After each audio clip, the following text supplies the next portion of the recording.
नमस्कार, मैं हूं आपके साथ हेमंत कुमार। आज तमिलनाडु की राजनीति पर चर्चा करेंगे और सबसे महत्वपूर्ण बात जिसको समझने की कोशिश करेंगे, क्यों कहा जा रहा है कि तमिलनाडु में मुख्यमंत्री के तौर पर विजय शपथ लेने वाले थे, वो शपथ अब उनकी अटक सकती है। स्थितियां क्या बन रही हैं, वजह क्या हैं, इसको भी ज़रा समझेंगे और उन सवालों को भी इसके साथ साथ समझेंगे कि ये कहा जा रहा है कि जो विजय हैं वो तमिलनाडु के केजरीवाल मॉडल हैं। यह भी कहा जा रहा है कि विजय सिस्टम बदलने के लिए आए थे, लेकिन क्या अब उसी सिस्टम का हिस्सा बन जाएंगे? क्या इस सिस्टम में ढल करके वो परिवर्तन की बात कहने वाले विजय परिवर्तन कर पाएंगे? लेकिन सबसे महत्वपूर्ण सवाल इस वक्त जो खड़ा हुआ है वो ये सवाल है कि क्या तमिलनाडु में मुख्यमंत्री पद की शपथ में अड़चन आ गई है विजय के सामने, और उसका तोड़ क्या है? उनके सामने दो परिस्थितियां कौन सी बनती हुई नजर आ रही है, उसको भी ज़रा समझेंगे। लेकिन पहले आप समझिए कि तमिलनाडु की विधानसभा में सरकार बनाने के लिए विजय के सामने 118 विधायकों का सहमति पत्र बहुमत जरूरी है। और जिस तेजी के साथ वे राजभवन गए, राज्यपाल से मुलाकात की और उसके बाद में सरकार बनाने के लिए अपने दावा पेश किया, उसकी चर्चाएं चली थी। उसी तेजी के साथ ये चर्चा चल रही है कि विजय की शपथ में कहीं न कहीं रोड़ा आ गया है। इसके पीछे की वजह क्या है?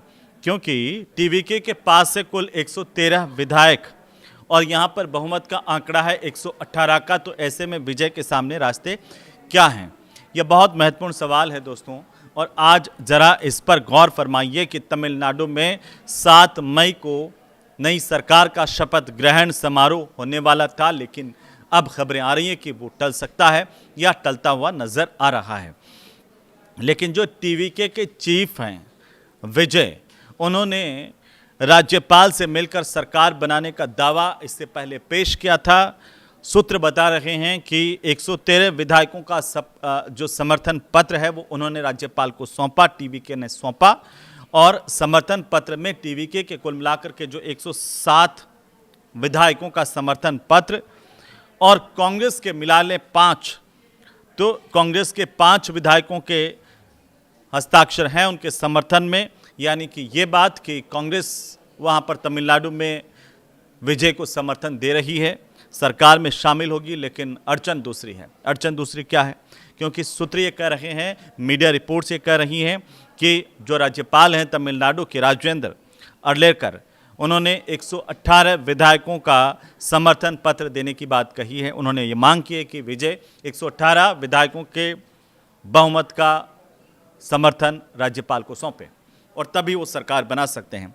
और इस पर यह कहा जा रहा है, अभी जो अपडेट्स आ रही हैं, कि टीवी के चीफ विजय ने राज्यपाल से इसके लिए समय मांगा है। तो 234 सदस्यीय विधानसभा है तमिलनाडु की, और यहाँ पर टीवीके ने जीती है 108 सीटें। 2 सीटों से विजय जीते हैं और लिहाजा 1 सीट से उनको त्यागपत्र देना पड़ेगा। 1 सीट वे छोड़ेंगे तो यहाँ पर उनकी संख्या, टीवीके के विधायकों की संख्या 107 रहेगी, और कुल 233 सीटें भी अगर होती हैं तब भी बहुमत का आंकड़ा 118 ही रहता है। तो ये मुसीबत टीवीके के सामने है इस वक्त। 11 विधायक टीवीके को और चाहिए इस लिहाज से अगर हम देखें। फिलहाल अगर हम बात करें तो कांग्रेस के 5 विधायकों का समर्थन टीवीके को मिला है। अब आप देखिए कि ये गणित समझिए कि 2 सिनेरियो हैं विजय की सरकार बनने के। ये 2 सिनेरियो कैसे हैं? ये 2 सिनेरियो ऐसे हैं कि आप देखिए कुल सीटें हैं 234 और बहुमत का आंकड़ा 118 का। टीवीके को 108 सीटें मिले, कांग्रेस की 5 है। यहाँ पर सीपीआई की 2 सीट अगर मिल जाती है विजय को, और सीपीआई-एम की भी 2 सीट अगर उनके समर्थन में आ जाती है, 2 विधायक जीते हुए हैं वो उनके समर्थन में आ जाते हैं, और इसके साथ जो बीसी के पार्टी है उसके भी 2 विधायक अगर विजय के समर्थन में आ जाते हैं, तो कुल ये जमा होता है 119 का आंकड़ा, जो बहुमत का आंकड़ा है। ये पहला सिनेरियो है। इस गणित के हिसाब से तमिलनाडु के मुख्यमंत्री विजय हो सकते हैं। दूसरी गणित क्या है? दूसरे समीकरण क्या है? दूसरा समीकरण बहुत बड़ा है। दूसरा समीकरण यह है, AIADMK से उनको समर्थन मिल जाए, टंटा ही खत्म हो जाए। यानी कि टीवीके की 108 सीटें तमिलनाडु में और AIADMK की 47 सीटें। AIADMK अगर विजय को समर्थन देती है तो ये आंकड़ा होता है 155 का, जो बहुमत से काफ़ी ज़्यादा है, कोई दिक्कत नहीं आएगी। लेकिन फिलहाल समस्या इसी बात को लेकर के है कि कांग्रेस ने समर्थन किया है, लेकिन फिर भी ये 118 का आंकड़ा अभी तक विजय के पास बहुमत का हो नहीं पाया है। जब तक ये 118 का आंकड़ा नहीं होता है, विजय मुख्यमंत्री पद की शपथ नहीं ले पाएंगे। ये अभी तक की स्थितियां हैं। राजनीति में जो होता है वो दिखता नहीं है, जो दिखता वो होता नहीं है। जो परिस्थितियां भीतर खाने हैं या क्या बन रहे हैं समीकरण, उन पर अभी सबकी नज़रें टिकी हुई हैं कि आखिर वो बाहर क्या आता है, क्या एक पूरा खाका जो है विजय लेकर के सामने आते हैं। तो विजय लेफ्ट और वीसीके जैसे छोटे दलों के संपर्क में लगातार हैं, ये कहा जा रहा है। इसके अलावा अगर ज़रूरत पड़ी तो AIADMK से वे समर्थन ले सकते हैं। इस बात को लेकर के भी चर्चाएं तमिलनाडु की राजनीति में और देश की राजनीति में चल रही है, सबकी नज़रें हैं। AIADMK में 20 विधायकों के टूट की खबर भी सामने आ रही है। अगर ऐसा होता है तो ये बहुत बड़ी खबर तमिलनाडु के लिहाज से है कि एक नए समीकरण तमिलनाडु में बन सकते हैं। अब आप आइए कि अभी तक भी तमिलनाडु की सियासत की इस तस्वीर में, जहां पर विजय मुख्यमंत्री के तौर पर आप देखें तो उनके इस समीकरण में, इस तस्वीर में ये साफ नहीं है कि कौन कौन सी पार्टी उन्हें अपना समर्थन देगी। उनकी सरकार में 118 का आंकड़ा कैसे पूरा होगा, क्योंकि TVK ने अपने तमाम जो नवनिर्वाचित विधायक हैं उनकी बैठक बुलाई है। उनको महाबलीपुरम के इलाके में एक रिजोर्ट में शिफ्ट कर दिया है। इस लिहाज से शिफ्ट कर दिया है कि वो कम से कम एक साथ रहें, एकजुट रहें। और ये देखिए 2 साल में जिस तरीके से उन्होंने उलटफेर किया, उन्होंने बदलाव किया, हर कोई उनकी तारीफ कर रहा है। कई लोग हो सकता है कि ये कह सकते हैं कि PK का वहाँ पर प्रचार, लेकिन इसमें उनकी मेहनत ज़्यादा है विजय की।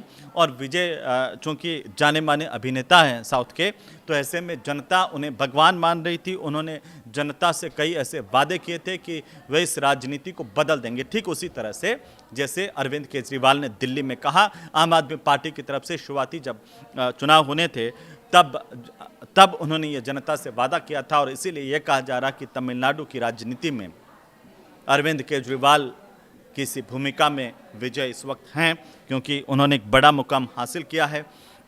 और इसी लिहाज से अब ये चर्चा है कि आखिर कौन उनको समर्थन देगा। लेकिन देखिए AIADMK अगर उनको समर्थन देती है तो गणित क्या होगी, बहुमत का आंकड़ा तो मिल जाएगा, लेकिन जो राजनीतिक में परिवर्तन की बात विजय कर रहे थे वो होना नामुमकिन सा नजर आ रहा है। तो सवाल इस बात को लेकर के है कि क्या सिस्टम बदलने के लिए जो विजय आए, लेकिन क्या वो इसी सिस्टम का हिस्सा बन करके रह जाएंगे। जब सत्ता में उनकी एंट्री हो रही है तब वे परिवर्तन कैसे कर पाएंगे।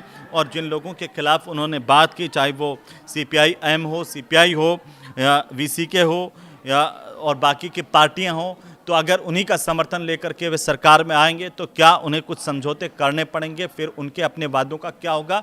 फिर क्या तमिलनाडु की तस्वीर बदली से नजर आएगी, या फिर वही पुरानी राजनीति की तस्वीर जैसे चल रही थी उसी लिहाज से चलेगी, छिटपुट बदलावों के साथ, लेकिन इस सिस्टम का हिस्सा बन करके सिस्टम में विजय रह जाएंगे। अगली बार क्या होगा।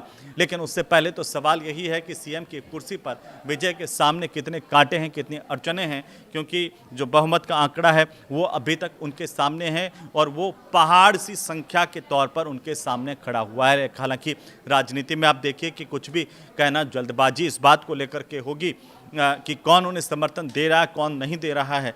लेकिन खबरें अंदर खाने ये है कि कई दलों के संपर्क में विजय इस वक्त हैं, और अगर वे तोड़ने में कामयाब हुए तो किन किन दलों से तोड़ेंगे या टूट फूट होगी, हॉर्स ट्रेडिंग की संभावनाएं बढ़ गई है। ऐसी स्थिति के अंदर जब आंकड़े पूरे नहीं हो मेजॉरिटी के, बहुमत के, तब इस तरह की परिस्थितियां जो है वो ज़्यादा बलवान हो जाती है। और तमिलनाडु में ऐसी ही कुछ परिस्थितियां इस वक्त दिखाई दे रही हैं। तो इंतज़ार कीजिए। लेकिन फ़िलहाल आप बताइए कि आपके लिहाज से क्या हो सकता है। जो 2 सिनेरियो मैंने बताए हैं उनके अलावा क्या हो सकता है, या 2 में से क्या क्या इन समीकरणों में परिस्थितियां विजय के सामने बनती हुई नजर आ रही है। इस पर आप कमेंट करके इस वीडियो में बता सकते हैं। लेकिन इंतज़ार तमिलनाडु की जनता को नए CM के शपथ ग्रहण का है। वो कब और कैसे पूरा होता है, उसके समीकरण क्या होते हैं और बदलाव के बयार में स्थितियां क्या बनती है, इस पर हम सबकी नज़र बनी हुई है। वीडियो आपको अच्छा लगा हो तो इसे शेयर कीजिए, लाइक कीजिए। नमस्कार।